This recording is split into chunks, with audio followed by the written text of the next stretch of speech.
और अगर तुम किसी भी गवर्नमेंट एग्जामिनेशन की प्रिपरेशन करो तो ये तुम्हारे लिए सबसे बेस्ट रहेगा, ठीक है। मैं इसमें तुम्हें बहुत सारी चीज़ें बताऊँगा और लास्ट में हम क्या करेंगे, हम परमार सर के नोट्स जो है, ठीक है, परमार सर के नोट जो है जो कि इजीली टेलीग्राम पे अवेलेबल हो चुके हैं, ठीक है वो कहीं से मिल जाते हैं, उसको हम एक बार देख लेंगे, ठीक है। इस टॉपिक में क्या है, तो chairman of union power committee of constituent assembly क्या है। यूनियन पावर की जहाँ पर बात आती है तो पंडित जवाहरलाल नेहरू को कोई भी मिस नहीं कर सकता। यूनियन पावर जहाँ पर आती है इनको भूलना बिल्कुल भी ऐसा नहीं है कि कोई भूलना चाहिए, तो यूनियन से ये रिलेटेड होते हैं। ऐसे नहीं कि सिर्फ ये यूनियन में ही आते हैं, ठीक है, इनके ये जो आते हैं ये कई अलग तरीके से आते हैं। जैसे कि अगर मैं देखूँ यूनियन कॉन्स्टिट्यूशन में भी जवाहरलाल नेहरू आते हैं, जैसे कि मैं यहाँ पे बताता हूँ तुम्हें, ठीक है। अब सारे के सारे मैं तुम्हें यहाँ पे कुछ बताता हूँ। ध्यान रखना मेजर कमेटीज हैं जिसमें कॉन्स्टिट्यूंट असेंबली का काम है, जैसे ड्राफ्टिंग कमेटी, सबको पता है ड्राफ्टिंग कमेटी कौन है, भीमराव अम्बेडकर, इसे तो भूलना नहीं हुआ। अब देखो अगर मैं बोलूँ यूनियन पावर कमेटी बोलूँ या यूनियन कॉन्स्टिट्यूशन कमेटी बोलूँ तो यूनियन का वर्ड जैसे ही आएगा तो तुम क्या लगाओगे, जवाहरलाल नेहरू लगाओगे। पर जैसे मैं प्रोविंशियल बोलूँ, प्रोविंशियल कॉन्स्टिट्यूशन कमेटी, तो वो कौन आ जाएंगे, वो आ जाएंगे एस वल्लभ भाई पटेल, ठीक है। हाँ अभी एडवाइजरी बोलूँ, एडवाइजरी बोलूँ कमेटी ऑफ फंडामेंटल राइट की बोलूँ, या फिर माइनॉरिटी की कमेटी बोल दूँ, माइनॉरिटी की कमेटी बोल दूँ, तो ये तीनों के तीनों किसको जाएंगे, सरदार वल्लभ भाई पटेल को जाएंगे, ठीक है। अगर मैं रूल्स बोल दूँ, रूल्स किसके, प्रोसीजर कमेटी की, तो वो किसको जाएगी, राजेंद्र प्रसाद को जाएगी, तो रूल्स फॉर राजेंद्र प्रसाद आ गया, ठीक है। स्टेज कमेटी भी देख लो, तो स्टेज कमेटी भी किसकी है, जवाहरलाल नेहरू की है, तो यूनियन संभाला इन्होंने, पूरा स्टेट संभाला इन्होंने। फ्लैग कमेटी जो है, फ्लैग कमेटी के दो बने, एक अस्थाई बन गया था और एक स्थायी बन गए थे फ्लैग कमेटी, ठीक है।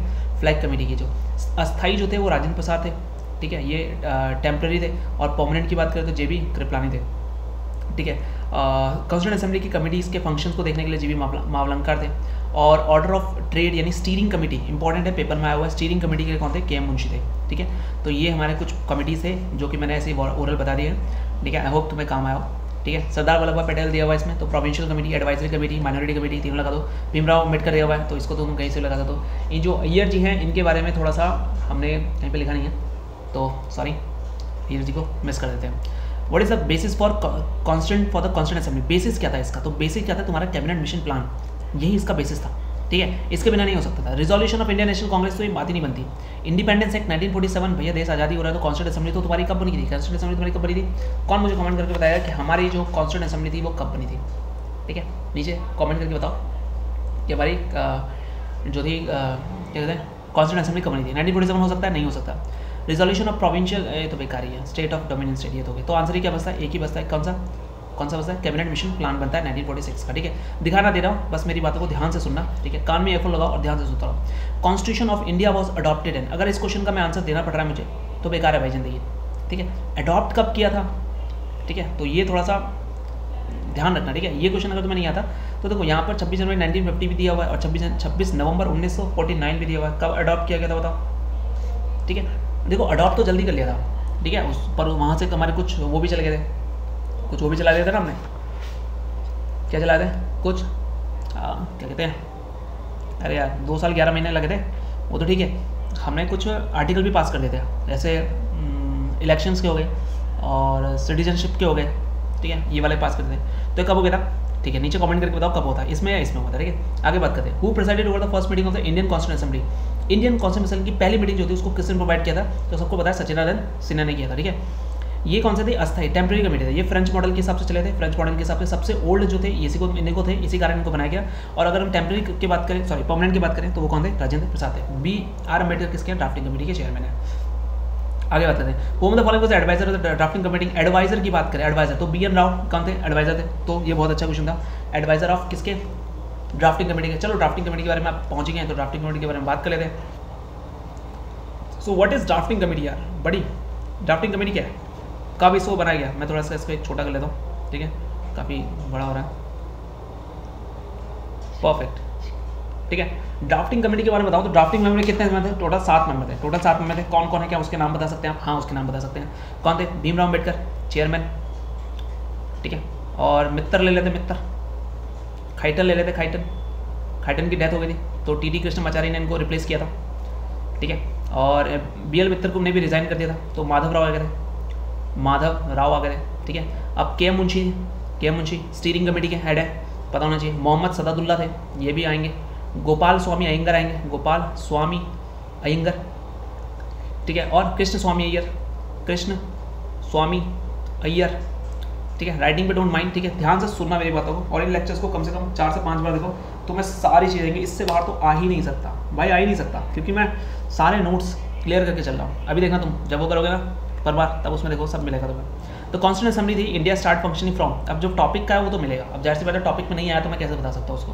The constituent assembly of India started function from, constituent assembly काम करना कब से शुरू कर दी थी, काम करना कब से शुरू कर दी बताओ, काम करना कब से शुरू कर दी थी। अच्छा ये बताओ ड्राफ्टिंग कमेटी जो थी वो कब फॉर्म हुई थी, ठीक है, तो मैं बोलूँ 29 अगस्त 1947, याद रखना ये बहुत अच्छी इंपॉर्टेंट डेट है, ठीक है। ड्राफ्टिंग कमेटी थे, एडवाइजर तो थे इसके BN राव थे, ये मैंने बताया था, ठीक है।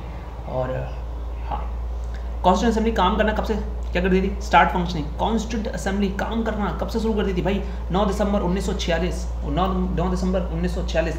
क्या आप मुझे बता सकते हैं 9 दिसंबर 1946 का ऐसा क्या था, जाहिर सी बात है हमारी क्या थी, पहली मीटिंग थी, अस्थायी समिति कौन बने थे, डॉक्टर सच्चिदानंद सिन्हा बने थे, सीनियर थे इसलिए बने थे। सेकंड मीटिंग कब थी, 9 के बाद 2 दिन बाद 11 दिसंबर 1946 को, इसके चेयरमैन कौन थे, राजेंद्र प्रसाद थे, इसके वाइस चेयरमैन 2 थे, एक थे HC मुखर्जी और एक VD कृष्णमाचारी, जिसमें लीगल एडवाइजर BN राव बने थे यहाँ पर भी, तो काफ़ी इंपॉर्टेंट था। नेक्स्ट चलते हैं 7th, ठीक है। Who among the following had moved the objective resolution which formed the basis of preamble, किसने किया था, जवाहरलाल नेहरू ने, ये तो बच्चों को पता है कि जवाहरलाल नेहरू ने क्या किया था, 13 दिसंबर 1946 को, याद रखना तीसरी मीटिंग है, थर्ड मीटिंग है, इसी में इन्होंने क्या दिया, ऑब्जेक्टिव रेजोल्यूशन दिया, जो आगे क्या जाने की क्या बना, प्रेम्बल बना। अभी तुम्हें पता होगा कि अभी थोड़ा सा पीछे चलते हैं, अभी एक नेहरू रिपोर्ट भी आई है, ठीक है, नेहरू रिपोर्ट जो है इसमें पहली बार फंडामेंटल राइट्स की डिमांड की गई, ये फंडामेंटल राइट्स की डिमांड की, पहला रिटर्न डिमांड था, और ये किसने रिपोर्ट की थी, जवाहरलाल नेहरू ने की थी ना, जवाहरलाल नेहरू ने कब की थी, 1928 में की थी, 1928 में की थी, ठीक है, बहुत बढ़िया, आगे चलते हैं।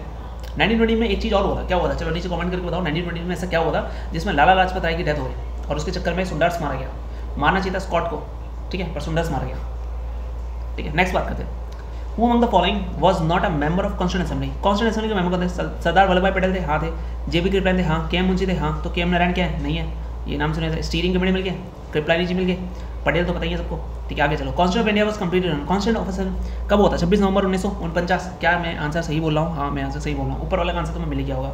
Next, how many sessions of the Indian constitution assembly were conducted for the formulation of constitution, कितने सेशन बनाए गए, हमें जल्दी बताओ, कितने सेशन थे, 11 सेशन थे, याद रखना।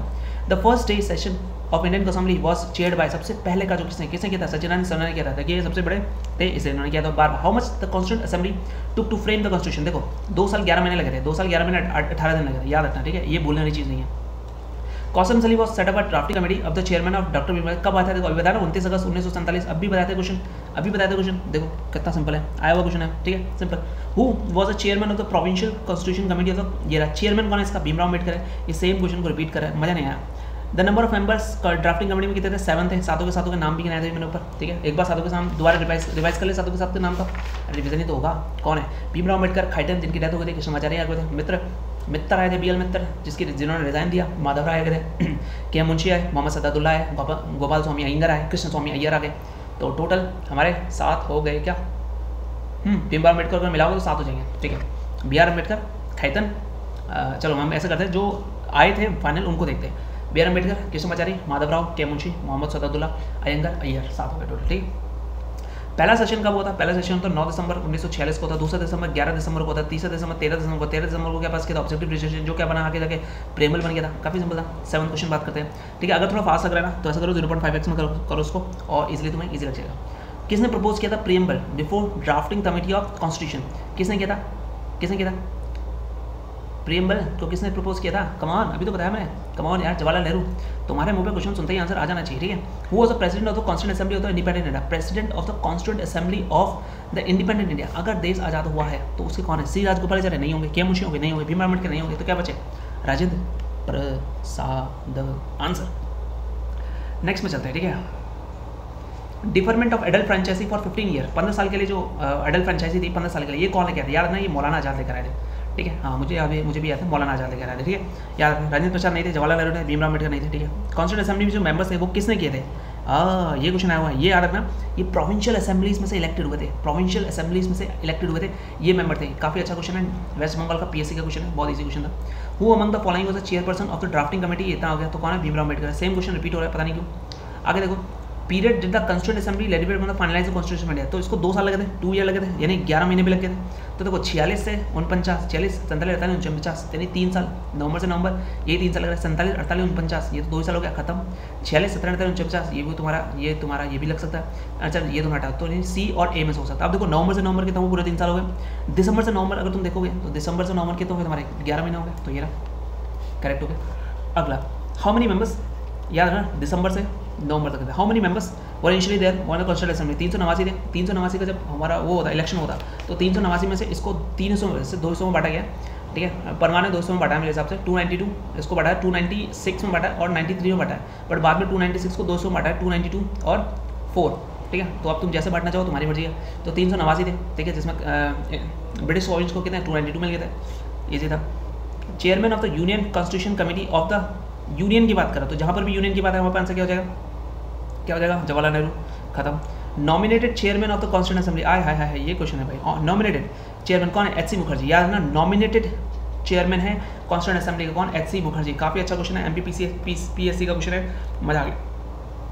26वां क्वेश्चन, अब मुझे करेक्ट करना है। देखो फंडामेंटल राइट स्टीयरिंग कमेटी के लिए मैंने बताया था क्या मुझे, ठीक है। बी का थर्ड, जैसे ही तुम्हें बी का थर्ड मिल जाए तो 1 और 2 हो गया, यानी बी ये हटा दो, ये हटा दो, ठीक हो गया। अभी ड्राफ्टिंग कमेटी के लिए भीमराव अम्बेडकर डी का 1 मिल गया, डी का 1 तुम्हें दोनों में मिला है, ये भी सही है। चलो अभी तुम्हारा ए और सी में पंगा है। फंडामेंटल राइट के लिए कौन देना जाएगा बताओ, नेहरू नहीं, यूनियन की बात आ गई, यूनियन सी का 2 हो गया, सी का 2 हो गया, सी का 2 यानी ए इसका करेक्ट आंसर होना चाहिए, ए इसका करेक्ट आंसर, यस एग्जैक्टली ए इसका करेक्ट आंसर है। तो क्या मैं बोल सकता हूँ कि फंडामेंटल राइट्स जो है, फंडामेंटल राइट्स जो है वो सरदार पटेल के नाम पर कर दिए गए हैं, क्या मैं बोल सकता हूँ, हाँ मैं बोल सकता हूँ। अभी खत्म हो गया क्या,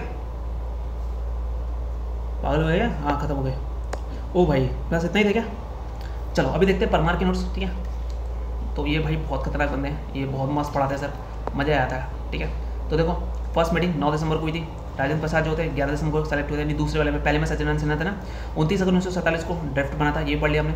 ड्राफ्ट कॉन्स्टिट्यूशन जो सबमिट हुआ था 9 नवंबर, याद रखना 4 नवंबर, देखो 29 अगस्त की बात करें, अगस्त 1947 को ड्राफ्टिंग कमेटी अपॉइंट की गई थी, पर ड्राफ्ट जो हुआ था वो 4 नवंबर 1947 को ही बन गया था, और ड्राफ्टिंग कंप्लीट हुआ था 26 नवंबर 1949 में। जाहिर सी बात है ना, उसको 2 साल लगे, ये याद रखना, ठीक है। 26 नवंबर 1949, ठीक है। साइनिंग ऑफ हैंड रिटन यानी 24 जनवरी को साइनिंग हो गया था, ठीक है। कॉन्स्टिट्यूशन ये छोड़ो, पार्टली हमारा पार्शली फ्लेक्सिबल ये भी छोड़ो, ये भी किसी काम का नहीं है। ऑरिजिन 1787 ये भी किसी काम का नहीं है। Early draft of Indian constitution 1928 by all parties chaired by Motilal Nehru, Nehru report था, ठीक है। कॉन्स्टिट्यूंट असेंबली 1934 में एमएन रॉय ने पहली डिमांड की थी, 1934 में पहली डिमांड की थी एमएन रॉय ने, ठीक है। मुझे थोड़ा सा इसको बड़ा करना पड़ेगा, 1 सेकंड रुकना, ठीक है, ठीक है। CPI communist party of India, communist party of India, अब कम्युनिस्ट पार्टी ऑफ इंडिया कब की बनी थी, 1925 की है, ठीक है, जहाँ तक मुझे याद है। 1935 में डिमांड ऑफ कांग्रेस की गई थी, ठीक है। यहाँ पर क्या था, अब देखो अगस्त ऑफ 1940 का है, क्रिप्स मिशन 1942 का है, वेबल प्लान के 1945 का है, और ये 1946 का। तो लाइन में याद रखना, अगस्त आया पहले, अगस्त ऑफर ठुकरा दिया, 1942 क्रिप्स मिशन ये भी ठुकरा दिया। देखो अगस्त ऑफर को ना क्या कहते हैं, जवाहरलाल ने बोला कि जंग लगी हुई कील है, ठीक है। क्रिप्स मिशन जो था, क्रिप्स मिशन की बात करते हैं, क्रिप्स मिशन इसको गांधी जी ने पोस्ट डेटेड चेक बोला है, और जवाहरलाल नेहरू ने post dated cheque of a sinking bank भी बोला हुआ है, ठीक है, ठीक है। वेबल प्लान आया था 1945 का, कैबिनेट मिशन प्लान आया था 1946 में, ठीक है। इसमें 3 बंदे थे, कौन, पैथिक लॉरेंस, स्टेफर्ड और AB अलेक्जेंडर था, छोड़ो ये तो सबको पता है। ट्रेस्ट विद डेस्टिनी, हाँ ये मैंने कहीं सुना था, डिलीवर्ड ऑन, अच्छा नेहरू जी ने बोला था, नेहरू जी ने एक वर्ड यूज़ किया था, ट्राइस्ट विद ये, हाँ डेस्टिनी ये बोला था। डोमिनेंट स्टेट क्या होता है, जिस स्टेट में आप प्रेसिडेंट की जगह ब्रिटिश क्राउन रखते चलोगे, नीचे बाकी सब होंगे, ठीक है। 389 थे, 298, 93, 92, 4 में कन्वर्ट हुए, ठीक है। अच्छा याद है ना, कांग्रेस को 208 सीट मिल गई थी और 73 सीट मुस्लिम लीग को भरी थी, बाकी तुम कर ही लोगे। 22 जनवरी 1947 ऑब्जेक्टिव रेजोल्यूशन अडॉप्ट किया गया था बाय कॉन्स्टिट्यूंट असेंबली में, 22 जनवरी 1947 को। 13 दिसंबर को इसको प्रेजेंट किया था जवाहरलाल नेहरू ने। 8 कमेटी मेजर, 13 कमेटी माइनर, तो यह का ड्राफ्टिंग कमेटी 141 दिन लगे थे। 29 अगस्त 1947 अभी हमने पढ़ा था। 7 बंदे थे, कौन, भीम अम्बेडकर, अय्यर, अयंगर, सदादुल्ला, मित्तर, खैतन, माधवराव, कृष्णमाचारी और मुंशी, माधवराव, कृष्णमाचारी और मुंशी। पहला ड्राफ्ट 21 फरवरी को दिया गया था, 4 नवंबर को इंट्रोड्यूस करवाया गया, पहली रीडिंग दूसरी रीडिंग ये ज़्यादा हो जाएगा। कंप्लीट किया था 26 नवंबर 1949 को। टोटल सेशन थे 11 सेशन 165 के, 2 साल 11 महीने 17 से 18 दिन लगे कॉन्स्टिट्यूशन में गया। 64 लाख रुपए खर्च हुए थे। पहला सेशन 9 से तीसरा, दूसरा 11, तीसरा 13, 10वां 6 से 17, 6 तारीख को लगा लो, और 11वां 14। फाइनल ड्राफ्ट भीमराव अम्बेडकर ने दिया था 4 नवंबर 1948 को बंगाल कॉन्स्टिट्यूशन के बारे में। बंगाल कॉन्स्टिट्यूंसी से थे। कॉन्स्टिट्यूशन अडॉप्ट किया था 26 नवंबर 1949 को। इसे कॉन्स्टिट्यूशन डे मनाते हैं। 26 नवंबर 1950 को किया था, पर उससे पहले जब हमने 26 नवंबर 1950 तो हमने कुछ दिया था 5, 6, 7, 8, 9 ये हमने सिटीजनशिप, इलेक्शन और प्रोविजनल पार्लियामेंट को दिया था। जब हमारा बना था ना, तब उस समय एट प्रेजेंट अभी 12 हैं, और कितने पार्ट्स हैं? 25 हैं। पर उस समय कितना था? शेड्यूल 8 शेड्यूल थे, 22 पार्ट थे, एक प्रेम्बल था, 395 आर्टिकल थे। ठीक है, अभी देखिए क्वेश्चन का नाम था लॉ मेकिंग बॉडी है। जीवी मांगलेकर पहले स्पीकर थे, और डेप्यूटी स्पीकर कौन थे इसके? नीचे कमेंट करके बताओ। डेप्यूटी स्पीकर, हाँ डेप्यूटी अयंगर था शायद, मुझे याद आ रहा मुझे। डेप्यूटी, एक minute, deputy speaker of Lok Sabha, first deputy speaker of Lok Sabha Iyengar, हाँ अयंगर है, मधुभाषी MA अयंगर। ठीक है, याद रखना, इसको लिख लेना। MA अयंगर जो है वो फर्स्ट डेप्यूटी चेयरमैन है। ठीक है, vice president Krishnamachari HC Mukherjee थे, ये तो मैंने बताया था। कॉन्स्टिट्यूशन मेकर राजेंद्र प्रसाद थे। आफ्टर इलेक्शन पहले टेम्परेरी सचिन से रहते हैं। ठीक हो गया। लॉ बनाना काम इनका ये रहा। नेशनल फ्लैग को 22 जुलाई को किया था। नेशनल एंथम को जनगण मन है हमारा। ठीक है, नेशनल सॉन्ग बंकिम चंद्र वंदे मातरम। ठीक है, कितनों से पूछो अगर कि नेशनल सॉन्ग क्या है तुम्हारा, वो सब बोलते हैं जनगण मन है। नहीं भाई, वंदे मातरम है। ठीक है, सच्चे शामले मातरम। ठीक है, आगे कॉमनवेल्थ रेटिफिकेशन मई 1949। ठीक है, पहले हम स्कूल में जनगण मन के बाद वंदे मातरम भी करते थे, बहुत अच्छा लगता था। बट अभी ये स्कूलों में ये चीज़ दिखती नहीं है, तो I really miss these days. Okay चलो, मैं अपना पास्ट लेने के जाओ। अभी हम हिस्ट्री पढ़ रहे हैं, अपनी पास नहीं, हम इंडिया का पास पढ़ रहे हैं। Legal constitution BN Rao, chief draftman SN Mukherjee. Number of constitution assembly जिसने साइन किया था 284 थे। फीमेल मेंबर थे 15 थी। लास्ट रीडिंग हुई थी 24 जनवरी 1950 को हुई थी। पहले प्रेसिडेंट बने राजेंद्र प्रसाद बने। हैंड रिटन की बात करें, ओ वाओ, कैलीग्राफर। इंग्लिश में जो थे प्रेम बिहारी नारायण रायजादा थे। हिंदी में जो थे वसंत कृष्ण थे। तो नाम से पता लगा, रायजादा जो थे इंग्लिश में थे। ठीक है, रईस जाते थे तो इंग्लिश में थे। हिंदी की बात करें, वसंत कृष्ण वैद्य थे। डेकोरेट किसने? नंदलाल बोस ने और बेहोर राम मनोहर ने किया था। डेकोरेट किया था नंदलाल बोस ने और मनोहर जी ने किया था। इंडियन का कॉन्स्टिट्यूशन जो सबसे बड़ा कॉन्स्टिट्यूशन रिटन कॉन्स्टिट्यूशन, और हमारे जो सिंबल है वो एलिफेंट है। फीमेल मेंबर के बाद राजकुमारी अमृता कौर थी, पहले हेल्थ मिनिस्टर। सुचेता कृपलानी पहले CM of UP। Sarojini Naidu पहले गवर्नर ऑफ UP आ गए थे। अब देखो यहाँ पर लैंग्वेजेस है, इंग्लिश की है। ठीक है, अब मेजर कमेटी 7, मैंने बताया था ना 7 थी, कितनी थी? 8 थी। 8 मेजर कमेटी थी और 13 माइनर कमेटी थी। 1 2 1 मिनट ऐसे गिनते हैं, 1 2 3 4 5 6 7 8 9 10 11 12 13 का परफेक्ट। ठीक है, अभी अगले वाले बाद में करेंगे। अच्छा, इसके नीचे भी कुछ है क्या? चलो इसको कर लेते पहले। क्या ये लिंग्विस्टिक प्रोविंशियस कमीशन SK धर, ad hoc committee Rajendra Prasad, capital से स्टेट छोड़ो, प्लूटोटिक छोड़ो, मिक्स इकोनॉमी छोड़ो, एग्जाम्पल इंडिया। ठीक है, चलो इसको देख लेते हैं। ठीक है, ये तो काफ़ी अच्छा है। यूनियन पावर की बात करूँ, यहाँ पर भी जवाहरलाल नेहरू आ जाएगा। यूनियन कॉन्स्टिट्यूशन की बात भी जवाहरलाल नेहरू भी बताया था मैंने। स्टेट्स, जब स्टेट की बात करूँ वो भी जवाहरलाल नेहरू आ जाएगा। प्रोविंस की बात करें तो सरदार पटेल आते हैं। एडवाइजरी की फंडामेंटल राइट्स के बारे में बात करूँ वो भी सरदार पटेल आते हैं। ठीक है, अभी यहाँ पर ड्राफ्टिंग कमेटी की बात करूँ भीमराव अम्बेडकर। रूल्स की बात करें राजेंद्र प्रसाद, मैंने बताया था। स्टीयरिंग कमेटी KM मुंशी है। स्टीयरिंग कमेटी राजेंद्र प्रसाद का है। Who presided over the steering committee? Oh, steering committee, मैं तो KM मुंशी याद कर रहा था, पर ऊपर भी तो दिया हुआ था। एक सेकेंड, मैंने यहाँ पर भी MCQ देखा था राइट। जस्ट वेट, ये था देखो, स्टीयरिंग कमेटी दिख रहा था मुझे यहाँ पर। स्टीयरिंग जो KM मुंशी को दिख रहा था मुझे। Okay, if we don't have KM Munshi then we can go for Rajendra Prasad, but I think as I know the steering committee was headed by the KM Munshi. Why it is Rajendra Prasad? Actually chaired by इतना KM Munshi chaired the order of business committee. ठीक है, अगर मैं बोलूँ who headed steering committee, text book की बात करेगा, text book में क्वेश्चन आता है तो कंटिन्यू करते हैं। तो आंसर हमारा मैं क्या है, राजेंद्र प्रसाद है। ओके गाइस, याद रखना स्टीयरिंग कमेटी राजेंद्र प्रसाद है। ठीक है, तो काफ़ी इंपॉर्टेंट है। ओके, फाइनेंस की बात करें तो राजेंद्र प्रसाद आ गया। एडहॉक कमेटी राजेंद्र प्रसाद आ गया। क्रेडेंशियल कमेटी अल्लादी कृष्ण अय्यर आ गया। हाउस कमेटी पिताभाई सीताराम है। सीताराम यानी माता जैसी लगी है, तो हाउस में हाउस वाइफ जैसे होंगी। और पटाभी सीताराम है कमेटी चीफ है। हाउस की चीफ कौन है? वही होती है, माताएं होती हैं। Business committee KM Munshi. Business committee KM Munshi. Okay, business के लिए आता है KM मुंशी। और स्टीयरिंग कमेटी के लिए कौन आ जाएंगे? राजेंद्र प्रसाद आएंगे। याद रखना, फंक्शन कॉन्स्टिट्यूंसी का GV वावलंकर देखेंगे। एडहॉक कमेटी के वृद्धाचार्य वो देखेंगे। और एडहॉक कमेटी फिर से वृद्धाचार्य देखेंगे। और रंजन सरकार ने फाइनेंशियल प्रोविजन देखा हुआ है। और SK धर ने लिंग्विस्टिक देखा है, ये तो पता होना चाहिए। जवाहरलाल नेहरू को फिर से special committee examine draft constitution को एग्जामिन करने के लिए जवाहरलाल नेहरू को दिया। प्रेस गैलरी जो था वो उषानाथ सेन ने दिया था। तो यहाँ पर हमारे खत्म हो गए। अगर हम बात करेंगे किसके बारे में, साइलेंट फीचर जो है हमारा थर्ड टॉपिक रहेगा। आई होप तुम्हें समझ में आया, नहीं भी आया समझ में तो भाई रिवीजन के लिए सबसे बेस्ट तरीका ये वाला करना, ठीक है। मैंने ऊपर वाला भी समझाया, और ऊपर वाला तो मैंने भाई बहुत तगड़ा समझाया था, ठीक है। तो जाके ज़रूर देखना इसको। थैंक्स फॉर वॉचिंग, और नीचे कमेंट करके बताना कि किस तरीके से मैं इसको थोड़ा सा इवॉल्व कर सकता हूँ और अच्छा कर सकता हूँ, क्योंकि लास्ट में जब हम रिवीजन करेंगे तो सिर्फ हम इन्हीं को सुनेंगे। तो मैं वीडियो लगाऊंगा, सुनूंगा, बस हो गया, दैट्स ऑल। अपनी हाथ में कॉपी लूँगा, थक थक थक लिखते रहूँगा। देखते हैं क्या मेरा हाथ मेरी आवाज़ से तेज़ लिख सकता है, समझना। Thanks for watching, bye.